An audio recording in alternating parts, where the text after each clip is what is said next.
in this particular, say for Donald, there's so many things, you're doing one of the most famous human beings on planet Earth, and someone who's always himself playing a character. You know what I mean?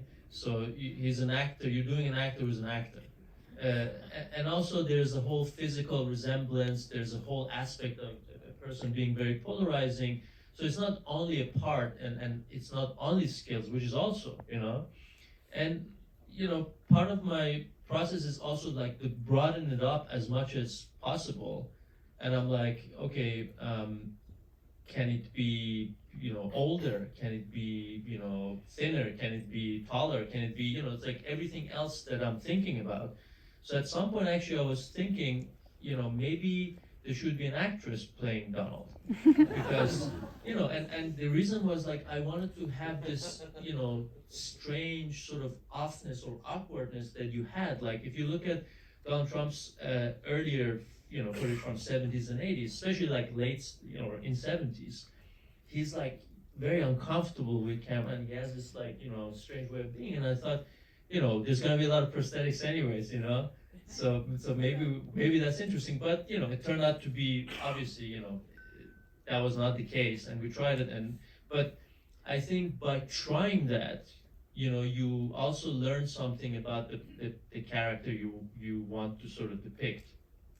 And the thing with Sebastian is, and I've said this many times, he has an uncanny ability to bring life into all these characters that are like maybe, I don't know, very flawed, or like a little bit douchebags, or like, characters that, you sort of, you feel they are two-dimensional. And he does it in a, I don't know, for me, like Sebastian is like a minimalist. I know that it comes across, he's doing a character which is a maximalist character with a lot of gestures, with a lot of lip movements and all that. But actually, if he did 10% more, then you would realize that then it would go wrong, actually. Then we'd be in Saturday Night Live, which I don't think we are, in my opinion at least. And then also you have the sort of commitment that you need to have for this kind of project, I mean, him and I, we started talking in 2019, I think. When was it, 2022. 20, yeah, so, it's, and everyone involved in this project had been through like 5 cycles of bust and, rebuilding and all that. Yeah, you too.